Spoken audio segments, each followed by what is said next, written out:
Meron na naman pong pinadlock daw ang Bureau of Internal Revenue na isang POGO, mga kaibigan, itong Philippine Offshore Gaming Operator.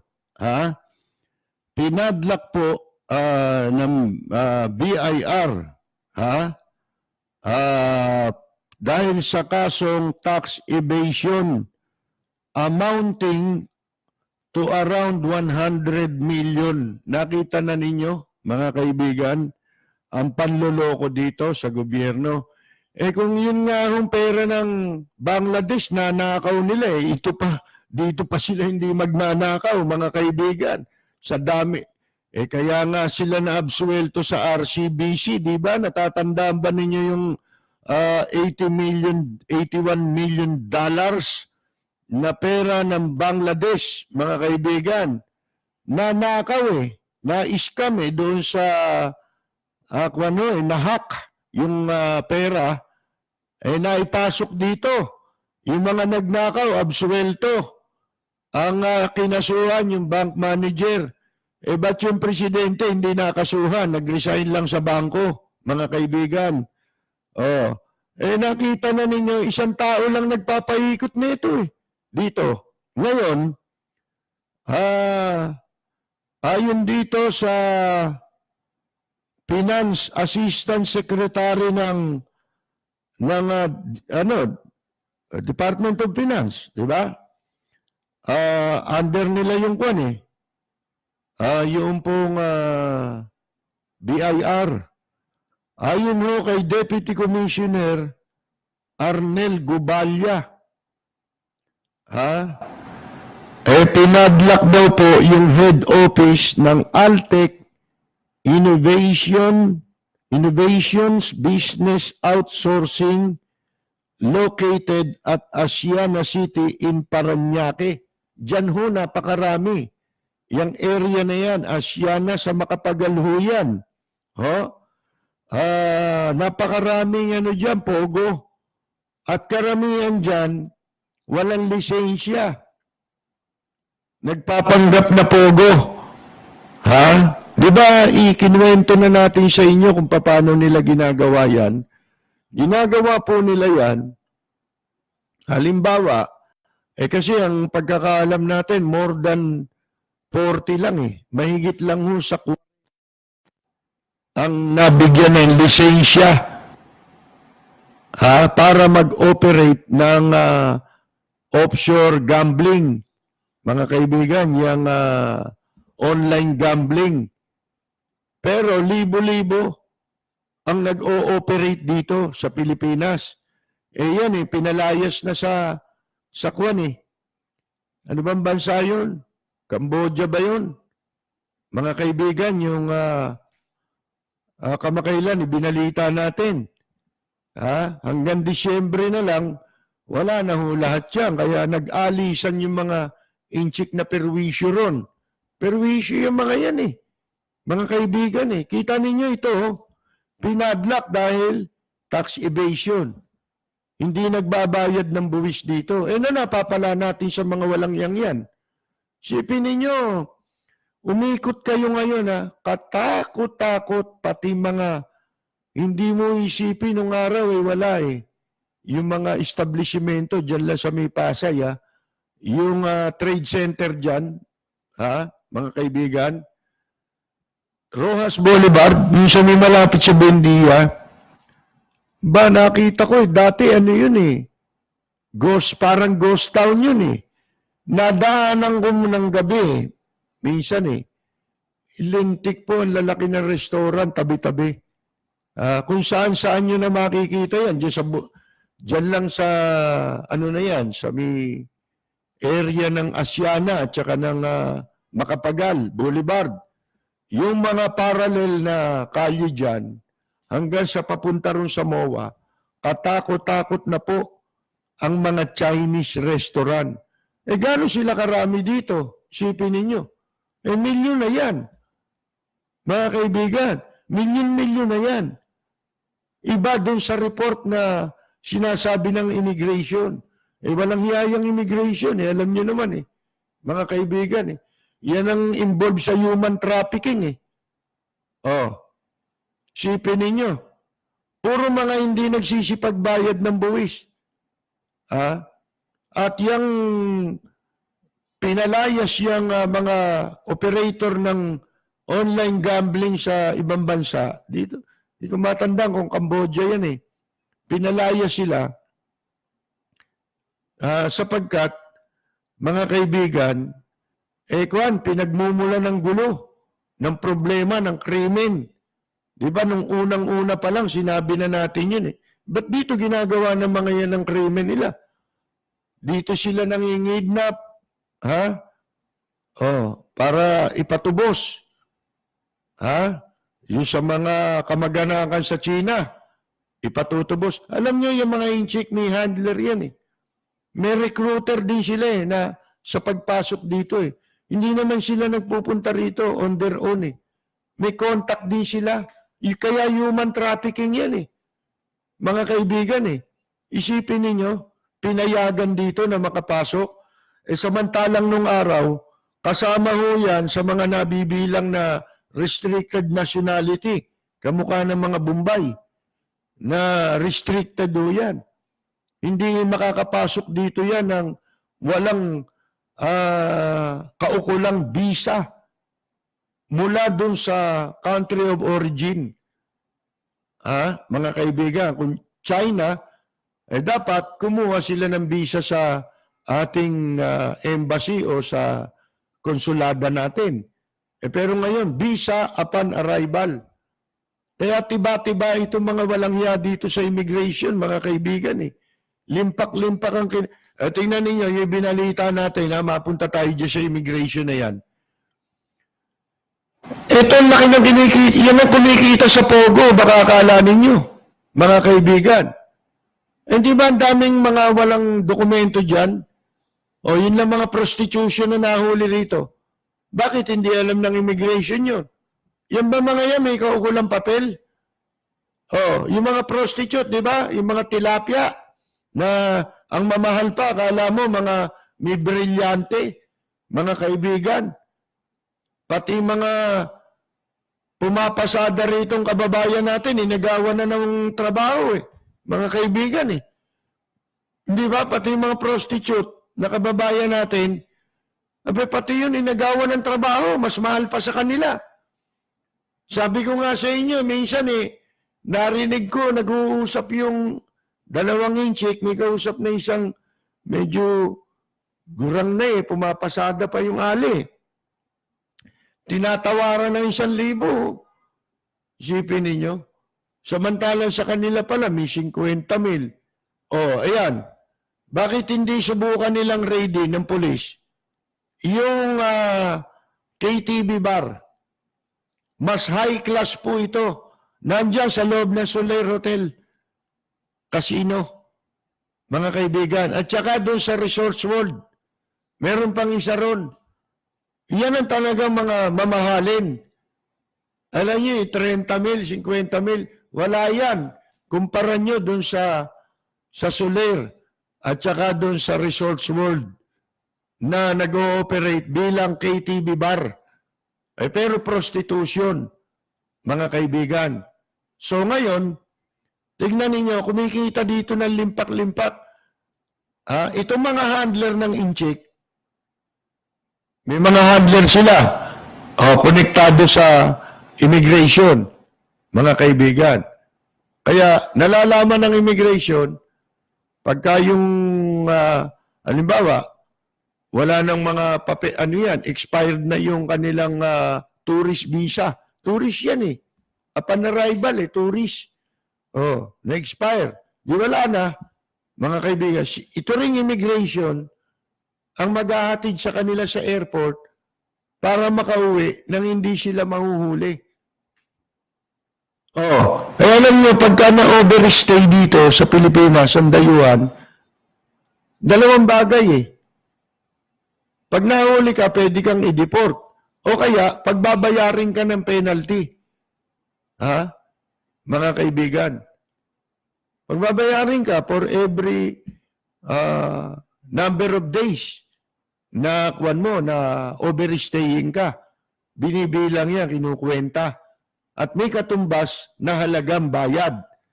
Saan napupunta? Di ba dapat ang kumikita dyan, gobyerno? Wala sila-sila lang ang kumikita rito Pagkatapos, sabi nga ng China, kaya ayaw nila yan at meron na silang panawagan sa gobyerno natin na ipatigil na yung i-ban yung online gambling business dito sa Pilipinas na pawang mga ino-operate ng mga dayuhang inchik na galing sa mainland China na kung tawagin po natin GI, mga genuine inchik. Hindi po ito yung mga kababayan nating inchik dito, yung Filipino-Chinese na dito na mga pinanganak.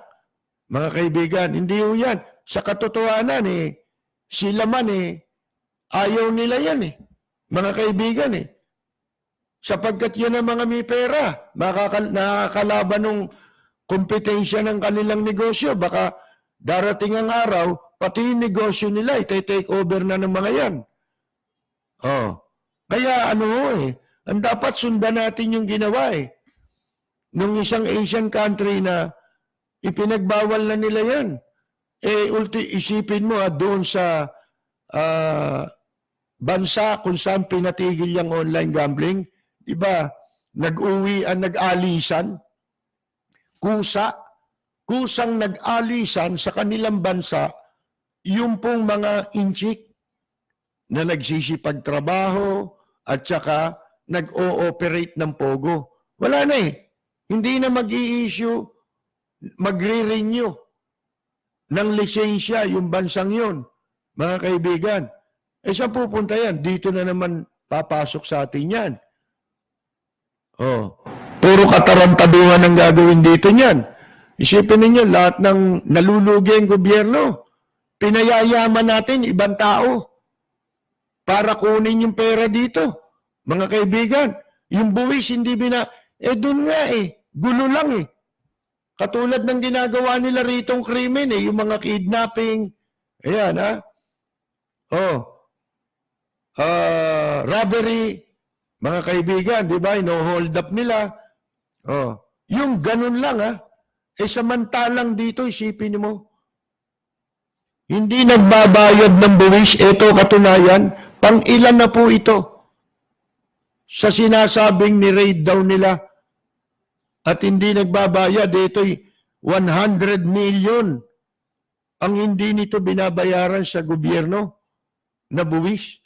Mantakin ninyo. Hindi pagka yung mga Pilipino hindi nagbayad ng buwis, ang lupit natin dyan, di ba? Ng gobyerno. Mga kaibigan, ito, it is not fair to Filipino taxpayers. Sabi ni itong nagngangalang Antonio Lambino, it is not fair, hindi raw po patas sa mga taxpayer na Pilipino na kada buwan sumusweldo pero kinakaltasan na ng buwis. Habang itong mga dayuhan na katulad ng mga nagtatrabaho sa Pogo ay hindi nagsisipagbayad ng kanilang buwis. Nung buwis ang babayaran yan turista yan. Wala namang papeles yan. Paano mo mapagbabayad yan? Di ba? It is a fair implementation of the law. Mga kaibigan, agrabyado tayo lagi. Hindi mo ba? Sila nagpapamahal ng natin ng standard of living natin Sila nagpapataas Hindi naman proportionate sa kinikita ng mga Pilipino. Hindi mo ba? Halimbawa, mga iba nga, Legal na legal ang mga negosyo, legal na legal ang trabaho, mga kaibigan. Pero hindi ka na ngayon makakaupa na sasapat sa kinikita mo. Maghahanap ka na, mapupunta ka na sa mga Islam area kung nangungupahan ka. Bakit? Ang umuupa na, inchik eh. Renta pa lang ng bahay yun. Condominium. Pagkatapos, yung mga building space, mga kaibigan, yung mga para sa office space. Napakamahal na rin ng pagpapaupa kasi willing itong mga ito dahil wala naman silang pananagutan sa gobyerno. Hindi sila sinisingil ng gobyerno natin. Kung hindi mo pahahabuling ganito, hindi magbabayad yan. Dapat, di ba, pagka ganyan ang kaso una, hindi sila mga Pilipino, dayuhan sila. Subukan mo tayo dumayo sa kanilang bansa. Kukulong ka, lalo sa Amerika. Napakabigat na kaso yan, tax evasion. Kaya doon pagka nasita o kaya nasulatan ng Internal Revenue Service ng Amerika, mga kaibigan, may nangangatog Sa pagkatutuluyan sila, mabigat na kaso yan. Dito, mga kaibigan, yan sinasabi natin ang batas, ina-apply sa mga sa mga Pilipino, sa kapwa Pilipino, sa sariling mamamayan. Lahat ng katrayduran sa bayan, dito ginagawa mga kaibigan pero sa mga dayuhan, napakaluluwag nila. Ano ba mangyayari dyan? May mangyayari ba dyan sa ginawa na yan? Dapat yan, automatic deportation lahat yan, di ba? Sara negosyo, kumpiskado lahat yan. Kung ano man property ma-attach ng gobyerno.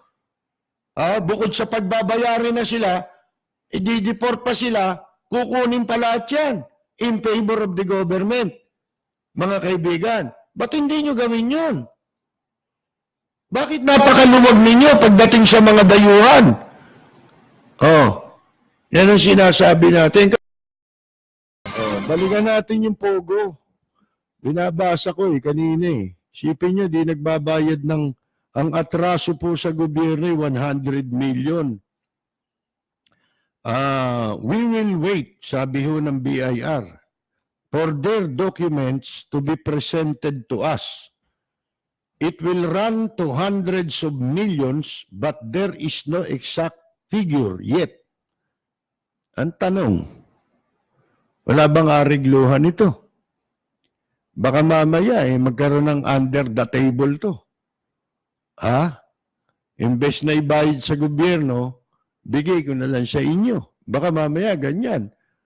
Chinese ito. BIR yung kausap. Ano ba tawag nila sa BIR pag Chinese? Bigay ikaw regalo. BIR. Di ba? Baka mauwi yan sa bigay ikaw regalo mga kaibigan. Ngayon, iintayin daw nila na mailabas, maipresenta lahat yung dokumento na umaabot daw sa milyon, daang milyon Hindi lang 100 milyon pala Wala raw exact figure. Yan. Yung daw closure order, pwedeng i-lift kung yung kumpanya makasusunod sa mga kondisyon na ibibigay ng BIR. Ano kaya yung kondisyon? Nung isang buwan, yung task force din ng BIR, pinadlock naman yung office ng yung isang Pogo, Great Empire Gaming and Amusement Corporation sa Libis, Quezon City for failing to pay 1.3 billion in tax deficiencies. Siguro ito ang dahilan kung bakit Bakit kinukonsinti dito yan? At ayaw ipatigil yan. Maraming kumikita dito. Ang laking pera, oh, sipin ninyo. Eh di ba mismong China ang nanawagan sa ating gobyerno na iban na ninyo yung mga online gambling na yan sapagkat napiperwisyo rin ang China. Bakit ho? Kasi nilalabada yung pera eh. Papasok dito eh. Sipin ninyo, walang nahuhuli sa money laundering. Eh para saan yung Anti-Money Laundering Council na yan? At saka yung batas, mga kaibigan. Wala kayo nahuhuli sa money laundering. Paano pinasusweldo yan? Saan kinuha niyang mga yan? Yung pera pagdating dito para makapagbukas ng negosyo. Paano dinaan yung perang yan? Nako. Sa Canada, di ba, merong video na naipadala sa akin. Yan ang kauna-unahang na-discover nilang pinakamalaking laundering. Casino rin eh. Ganyan din ang scheme eh, mga kaibigan. Laundering ng pera. Pero ito, pinakamalaki raw. Ewan ko kung ano na yung update tungkol doon. Wala na akong balita eh. Sa Canada ito. Dito sa Kwan nga, sabi ko sa inyo, Cambodia ba yan? Yung binasa natin balita kamakailan na yung pong gobyerno, ayaw na nila yan. Kaya naglalayasan na yung mga inchik. Pasasara na nila lahat yan. Anong dahilan? Krimen. Krimen pa lang yun, ha? Yung mga ganon, yung robbery, mga hold up. Ibig sabihin, katumbas dito, yung mga ginagawa nilang kidnapping. Di ba? Kinukulong yung tao, pauutangin, pag di nakabayad, sisingilin na mas malaki, lalong di makakabayad, kikidnapin nila para yung pamilya mapilitang maghagilap ng pera, padala sa kanila, mga kaibigan. Ngayon, ito, tax evasion pa. Sobrang pangwawalang hiya na po ito sa ating mga mamamayan. Masyado na tayong naiinsulto nito. Ewan ko kung bakit walang ginagawa ang ating pamahalaan para matigil na yan.